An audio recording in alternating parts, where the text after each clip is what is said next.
Et puis en attendant, je vous propose, nous, d'apprendre à fabriquer des luminaires créatifs avec Myrlène. Oui, du coup, moi, je vais donner de vrais conseils créatifs, Evan. Attention à toi, je vois que tu essaies de me piquer ma chronique.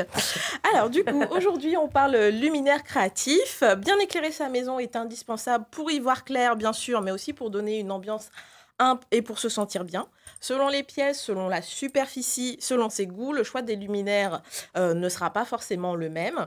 Et du coup, d'une atmosphère cosy à une ambiance industrielle, il n'y a qu'une lampe, j'ai envie de vous dire.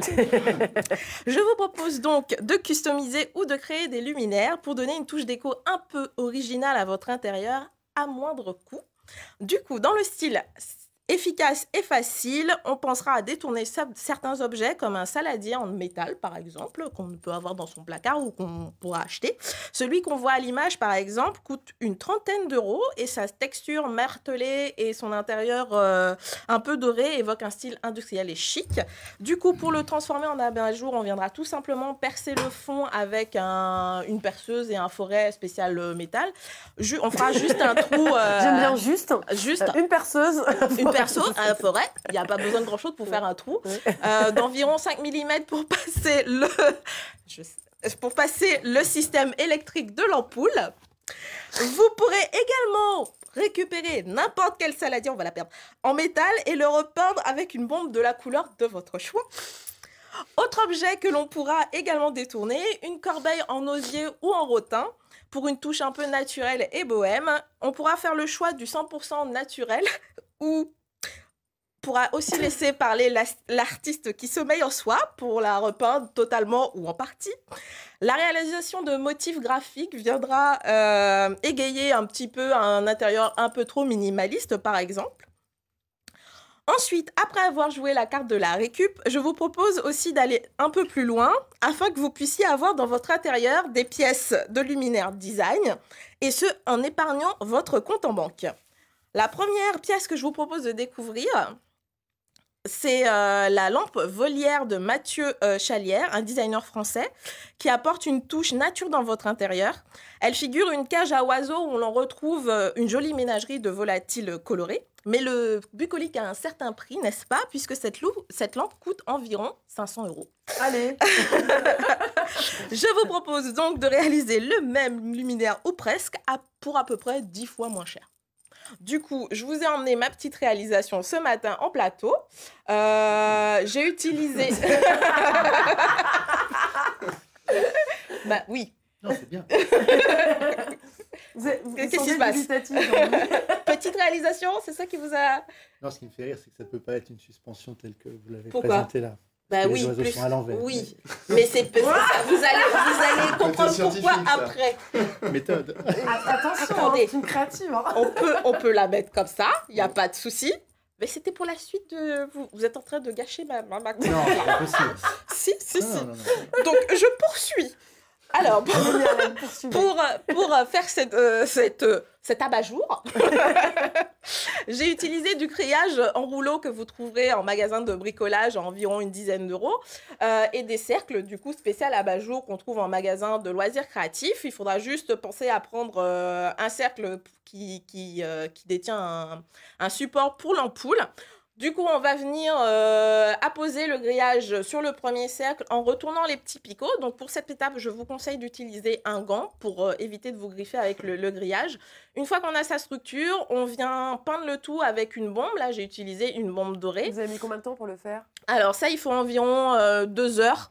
La partie qui prend le plus de temps, c'est le découpage du grillage et le montage. Les oiseaux. Les oiseaux, on peut les faire en origami comme moi parce que j'ai voulu changer, mais on peut aussi acheter des faux oiseaux comme on le voit sur l'abat-jour qu'on trouve en jardinerie par exemple. Du coup, on va repeindre et du coup, pour faire les perchoirs, on va utiliser un tube en laiton comme ceci qu'on trouve aussi en magasin de bricolage pour environ 1 €. Une fois qu'on a fini, on peut évidemment la suspendre en mettant les oiseaux dans le bon sens. Évidemment, il n'y a pas de problème. Fallait pas me la contrarier, Marianne. Mais on pourra aussi l'utiliser en abat-jour sur une lampe. J'ai fait le choix du sens. Bravo. Bravo Myrlène, ne vous laissez pas faire. Du coup, deuxième idée que je vais vous expliquer très rapidement. La deuxième idée, c'est... voilà, je suis perdue. La laine. La lampe en laine. Je vais retrouver ma petite... La lampe en laine qui est très jolie. Voilà, j'ai fini. La deuxième inspiration, voilà, je retrouve. Que je vous propose, c'est de découvrir un revival des années 70, parce qu'il faut savoir qu'à l'époque, les lampes avec des abat-jours en laine étaient très à la mode. C'était un peu moins coloré et un peu plus désuet, pour ne pas dire un peu kitsch. Du coup, la créatrice Anna Kras a remis au goût du jour ces lampes en laine, en leur donnant un petit côté un peu plus graphique, en associant des couleurs de laine différentes. Du coup, moi, je vous propose de réaliser la vôtre en associant du coup deux carcasses d'abat-jour, tout qu'on trouve toujours. C'est comme ça que ça s'appelle. C'est un peu morbide, mais c'est comme ça que ça s'appelle. Deux carcasses d'abat-jour que vous trouvez en magasin de loisirs créatifs, en prenant soin évidemment sur l'un des abat-jours d'enlever le support de la lampe puisqu'on ne va utiliser qu'un seul. Du coup, là, c'est un jeu de patience. Ça peut prendre plusieurs heures, voire une après-midi, mais il faut ce qu'il faut parce que le prix de la lampe coûte aussi à peu près 500 €. Ah oui, d'accord. Donc, on faut savoir ce qu'on veut.